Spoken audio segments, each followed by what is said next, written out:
तुमचा हितचिंतक बोलतोय जानकी वहिनी. तुमच्या नवऱ्याची बाहेर जी काही थेरं चालली आहेत त्याबद्दल वेळीच सावध करावं म्हणून तुम्हाला फोन केला. कोण बोलतोय आणि माझा नंबर कुठून मिळाला तुम्हाला? नाही, ते महत्वाचं नाहीच आहे. मी काय सांगतोय ते जास्त महत्वाचं आहे.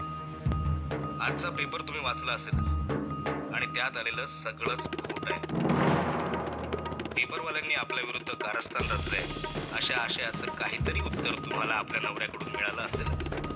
पण कारस्थान पेपरवाल्यांनी नाही तर नरसिंह किल्लेदारानेच रचलेलं आहे. मी त्या मंजिरी बरोबर डिनरला गेलो याची बातमी आणि फोटो सगळं छापून कसं येतं लक्ष आहे का नाही तुमचं? जो कोणी हे करतोय तो अत्यंत सावधपणे आणि चालाखीनं करतोय.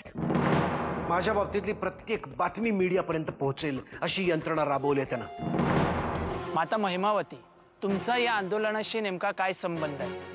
तुम्ही माईसाहेबांच्या उपोषणाला बसणार आहात का? जिथे जिथे पाप आणि पापी प्रवृत्ती आहे त्यांच्या विरुद्ध लढा चालू आहे तिथे तिथे आम्ही आहोतच. आमचे लाखो अनुयायी सुद्धा आहेत. पाप आणि पापी लोक यांचं निर्दालन करण्यासाठी आणि हे जग पवित्र, सुंदर, संपन्न बनवण्यासाठी आम्ही हा उपक्रम हाती घेतलाय. हा लढा आम्ही कुणाच्या तरी सांगण्यावरून करतोय. आम्हाला कुणाची तरी फूस आहे हे सगळं म्हणणं म्हणजे अंधारात दगड मारल्यासारखं आहे. सत्यशील समाजसेविकेबद्दल हे असं बोलणं, त्यांची ही अशी बदनामी करणं, त्यांच्यावर आरोप करणं म्हणजे सूर्यावर थुंकण्यासारखं आहे. साहेब, माईसाहेब उपोषणाला बसले आहेत. त्यांच्या मागण्या ठाम आणि स्पष्ट आहेत. त्या मान्य झाल्याशिवाय त्या काही माघार घेणार नाहीत. जानकी वहिनींनी त्यांना जर भावनिक आवाहन केलं तर काय डोकं बिकं फिरलंय का तुमचं? जानकीला राजकारणातलं काही कळत नाही. उगाच तिकडे जाईल आणि घोळ घालून ठेवेल. मागे जेव्हा तुमचं अपहरण झालं होतं त्यावेळेला सुद्धा प्रेस समोर त्यांनी असंच आवाहन केलं होतं. त्यामुळेच तर तुमच्या सुटकेचा मार्ग मोकळा झाला होता. साहेब, एक उपाय आहे. तो जर उपाय केला तर कदाचित त्या फेरविचार करू शकतील. काय? तुम्ही त्यांना भेटून विनंती करायची, साहेबांची बाजू पटवून द्यायची. साहेबांचा कुठल्याच प्रकरणामध्ये हात नाही हे स्पष्टपणे सांगायचं. तुम्ही हे त्यांना आवाहन केलं तर त्या उपोषण मागे घेतीलही.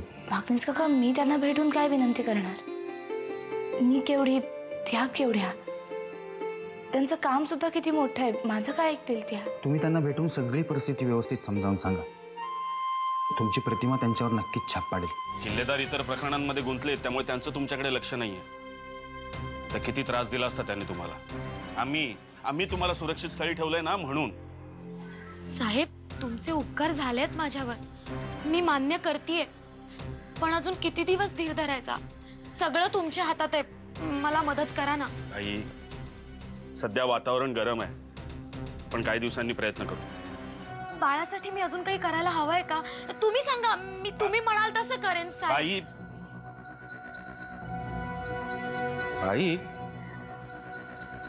तुम्हाला तुमचं मूल तुमच्या ताब्यात मिळून हवंय ना? हो हो साहेब. आता मी सांगतो तसं करा. तुझ्या बोलण्यावरून कळतच आहे की ते पिंजऱ्यात अडकलेल्या सिंहावर लहान मुलं सुद्धा दगड मारतात ग. तू मला खिजवायला चालीस इथे. अहो, असं का बोलताय तुम्ही? तुमची आधी माईसाहेबांची किती वेळा भेट झाली ते विचारायला आले होते मी.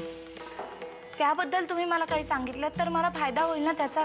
त्याच्याशी तुझा काहीही संबंध नाहीये. उगाच माझ्याविषयी आपुलकी वगैरे दाखवू नकोस. सहानुभूती तर अजिबात नाही. सगळी नाटकं माहिती आहेत मला तुझी. ठीक आहे, मी उद्या जाऊन त्यांना भेटते. जा. पण जर माईसाहेबांना भेटायचं असेल तर मी तुझ्या हातापाया पडावं अशी अपेक्षा ठेवू नकोस. मी ते करणार नाही. माझा मी समर्थ आहे सगळ्या संकटांना तोंड द्यायला. तुझ्या मदतीची काही गरज नाही मला. आता सुद्धा वाकणीस हट्ट करतायत म्हणून तुला जाण्याची परवानगी देतोय. जा, भेट त्यांना. जे हवं ते बोल. पण चुकून काही बरं झालंच तर मी तुझ्याशी त्यानंतर बरा वागेन असा स्वप्नात सुद्धा विचार करू नकोस.